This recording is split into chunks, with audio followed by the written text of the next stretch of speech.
Mayamang sining at kultura na mahigit 30 katutubong tribo ibinida sa Dayao 2024 Philippine Indigenous Peoples Festival sa lalawigan ng South Cotabato. Silipin natin yan mula sa sentro ng balita ni Aurea Marie Belgira ng PIA SOC Surgeon.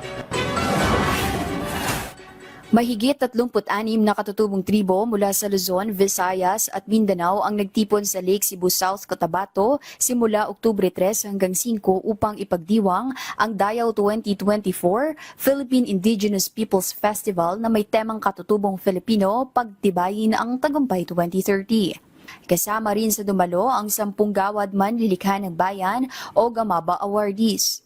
Tampok sa 3 araw na selebrasyon ang iba't ibang aktibidad kabilang ang cultural performances, traditional games, pagbabahagi ng cultural practices ng mga katutubong tribo at demonstration ng local arts, crafts at tibuli cuisine.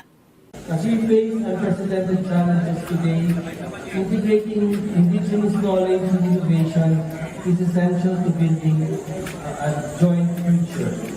Together we co-create a future rooted in the traditional and a future that is for all of us. Sentro ng taunang selebrasyon na makilala at matulungan ng mga katutubong tribo na mapanatiling buhay ang kanilang kultura at kaugalian hanggang sa mga susunod na henerasyon. For 16 years, we have been celebrating Dayao as a means to further thrust our indigenous peoples into the spotlight. Importante po sa atin ito, lalo na sa ating mga katutubo, dahil po kailangan natin ng recognition at dahil sa recognition, dito natin makikilala kung sino-sino tayo, ang ating pinanggalingan, at ito po ang nagbibigay dangal sa ating kabuhayan. Samantala, pinirmahan naman ng lokal na pamahalaan ng Lake Cebu at National Museum of the Philippines ang Deed of Usufruct para sa pagtatag ng National Museum sa Lake Cebu.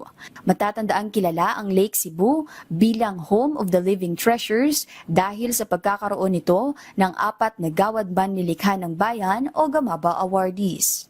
Aurea Marie Belgira ng PIA SOC Surgeon para sa Pambansang TV sa Bagong Pilipinas.